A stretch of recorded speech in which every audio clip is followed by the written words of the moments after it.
This quality is kind of horrible on my iPad, but we're gonna work with it and see how it goes. I haven't done any vlogging in a while because I am, let's just be honest, I am a queen of self-sabotage.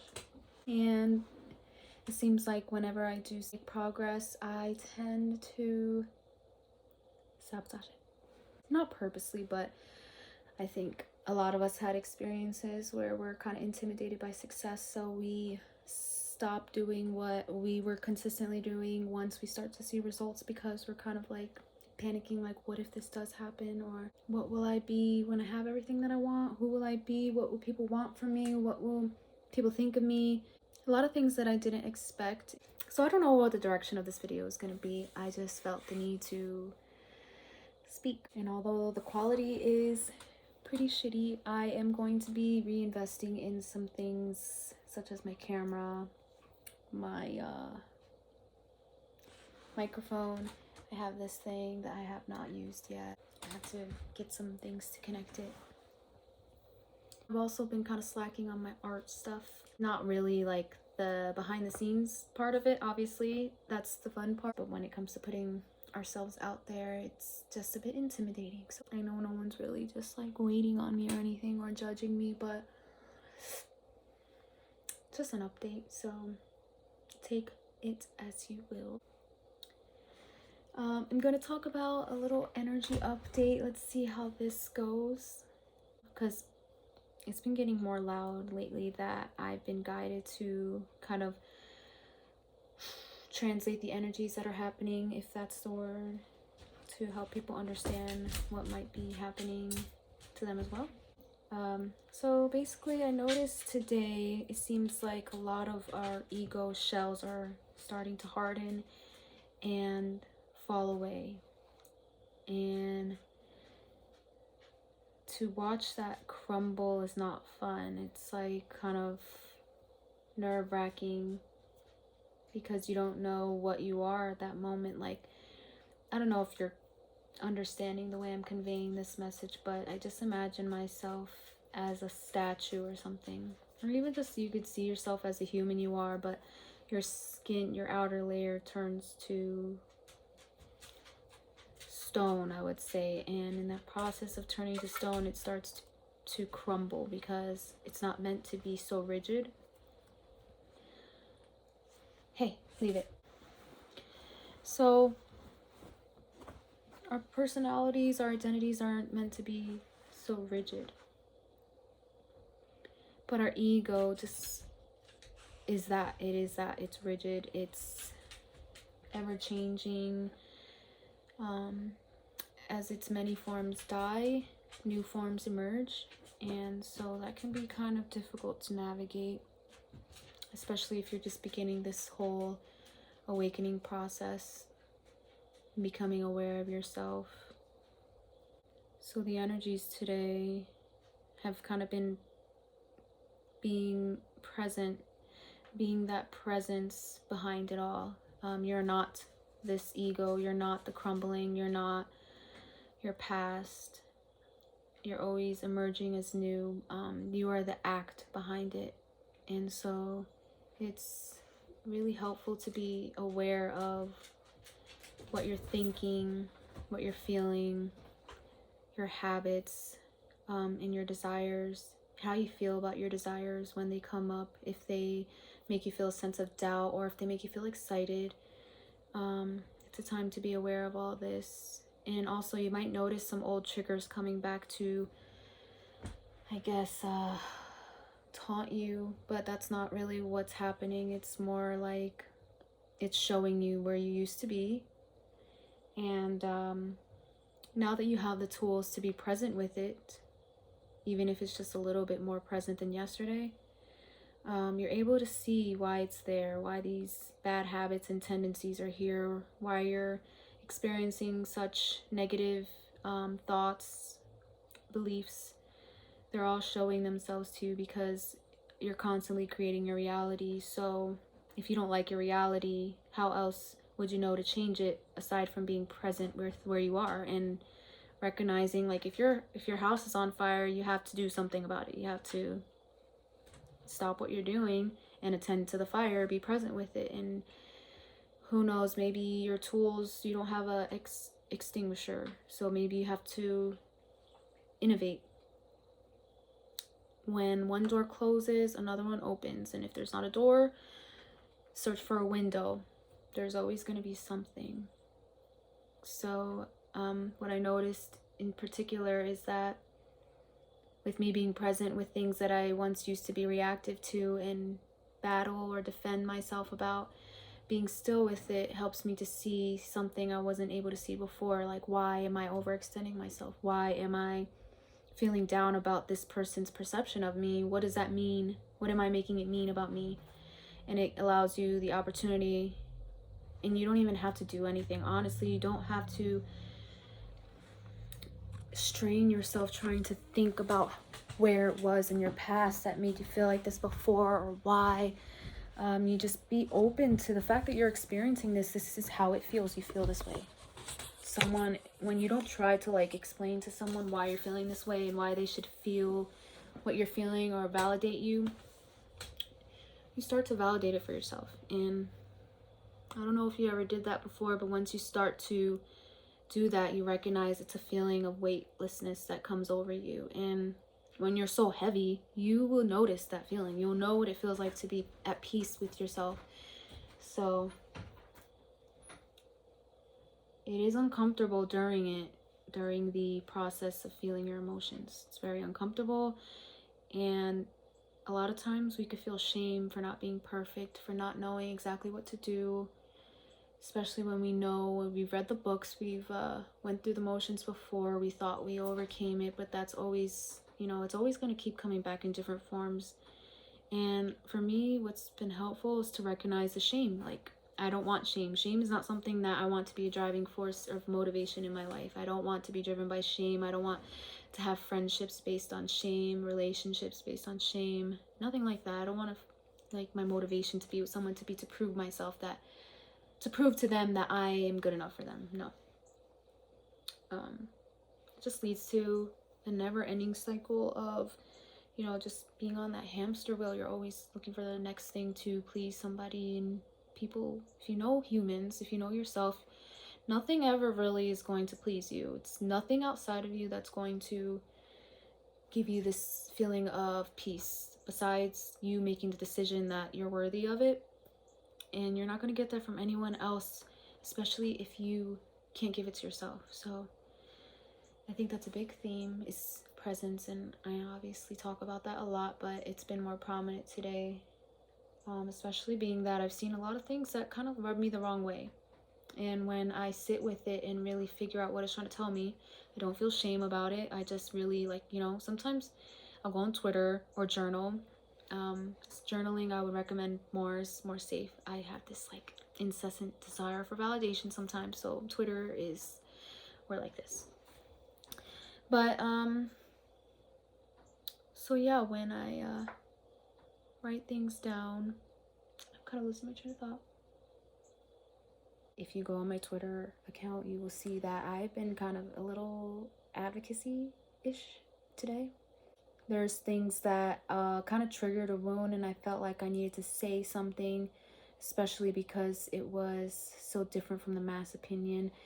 And I think that is something I have to recognize as a narrative for me, because growing up, I lived with many brothers and sisters. I was a middle child, and a lot of times I saw things that other people didn't. But because I was the odd man out, I had the odd opinion or something, or I saw something that they didn't, I would be seen as wrong, or my perspective was not validated. So my narrative could be me feeling the need to step out of who I am to defend a narrative, an opinion, or be an advocate for somebody who doesn't have a voice, because I didn't have a voice when I was younger. And although that's nice, and there's people who need that, when you understand the reality of this whole thing, it is kind of counterproductive, because like when you know what this is, when you know These are all reflections of yourself, and what you focus on is what you will create. When you focus on things like that, you're going to keep creating things like that to focus on. So you'll keep on finding things to be defensive about, to argue about, to defend. And some people need to be there, yes. Some people have been so low that being angry is a higher vibration than what they were used to in this depressive state. So they might need that. But I've come to a point where it's just not productive anymore. I'm ready to move forward and to embrace what I love.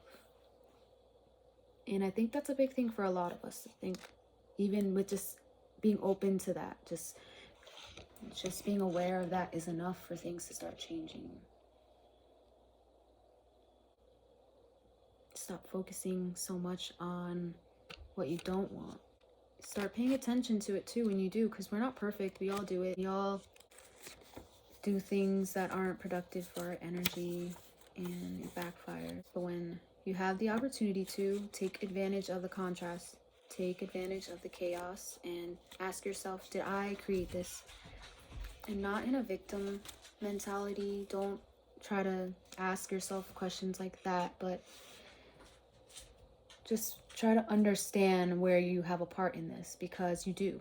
You have way more power than you were ever led to believe, and it serves you to look at it in that way. Not saying anything is your fault or anything, but I want you to be empowered and start seeing where your magic lies. Now, I just have to say one more thing. Another theme I believe is very prominent in this transit, or whatever you want to call it, this energy update, is our relationships testing us.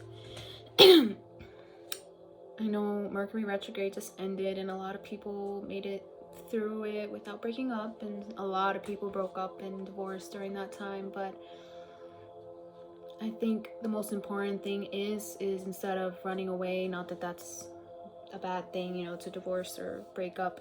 If you need to do it, do what you have to do. But an important thing to remember is that they are our biggest mirrors. And I've been tested in my relationship recently, and a lot, obviously. This is, like I said, one of our biggest mirrors. So we will grow a lot in our relationships, and I've been in a relationship almost 9 years now. So what I've noticed is old things coming back up. And for me, since it's been such a long time in this relationship, I notice almost a tendency to feel fed up, like I'm just wanting to come to a resolve right now. Like, it's been how many years of us dealing with this or whatever. And that's what I would feel in the moment. And I just have to say how normal that is to have these thoughts when you're feeling contrast and chaos in your relationships. These are people that we live with and that we experience majority of our lives, so we want to make sure we're not gonna create a hell for ourselves. I understand that. But it's drawing you to learn more about yourself and your power as well, so make sure you pay attention to that. For me, an example is I have my own insecurities. Me being in a 9-year relationship does not eradicate that. That's something that I have to work on within myself. So I'm not going to just allow myself to feel brought down because my boyfriend doesn't see me in a certain way or something. Let's say he's a little annoyed that I didn't do the dishes or something, but what he didn't see is that I was doing work, or I was cleaning up our bedroom or something. In my mind, especially with my PTSD and my past experiences of always being criticized, when my boyfriend almost implies that he thinks something about me, like let's say he thought that I wasn't doing anything, he thought that I was just lollygagging and just on Twitter tweeting whatever, his perception is, oh, she's not doing anything, I thought she was doing the dishes, whatever, so he might be a little disappointed. You feel that. We all feel that energy, especially if you know someone for so long. We know they're acting different. So for me, I used to take that personal. I used to jump into defense mode and feel like I need to people please. Like, because he doesn't know that I was doing this, I had to prove to him even more that I was not just being worthless, pretty much. And that has nothing to do with him, honestly. It is the way that I was accustomed to be. I would enable that by jumping to the gun whenever I saw that he had any issue or something. Like, if there's a possibility of an issue, I was there. And like, that's not healthy. In our relationships, we create a dynamic that will not serve either party, honestly. So that's why it's important to look at your behaviors, your emotions, your thoughts, and what you're creating, the meaning you're creating towards it. Because just imagine if I would have believed that he thinks I am not doing anything. So now I go out of my way to create an unproductive argument to let him know that I was not being useless. I'm like, do you know what that sounds like? I'm arguing to let you know that I'm not being useless. Like, he never said that. He never said I wasn't being, he never said I was being useless. But that's what I felt. And so I felt like I needed to defend it. That used to be me in the past. So it just wastes a lot of time. Look at all the time I wasted trying to convince someone, something that wasn't even like, there's no fact in this, there's no truth, whatever. There's just experience and opinions. So I used to not have the love in myself to honor that I know what went on. I validate I was doing something. And if he feels like I'm not doing anything, and if he feels like that makes me a shitty girlfriend, and if he wants to leave, then that is all him, and he can do that, and that's fine, and I'll be okay. Yes, I might cry and I might want to freaking curl in a ball for weeks, but I'll be okay. And that's something you have to remind yourself. When you feel that panic, you have to go get a little jump ahead of the gun and tell yourself, this is just my mind going back to a past event where maybe, yeah, I almost created us breaking up. And yes, I have almost created us breaking up a lot of times because my worry of, I would see the signs. Like, he broke up with me once, and then after that, when we got back together, after that, I became like hyper aware of like all the other signs that he might want to leave me again. And you guys probably been through this before. It's not a good place to be. It really isn't. So sometimes you just have to remind yourself you'll be okay. Like, if this person thinks these things about you, just let them, and let them decide to like do what you will. If you think I'm not this, if you don't want to see me as the girl that's for you, then find the girl that's for you. I cannot afford to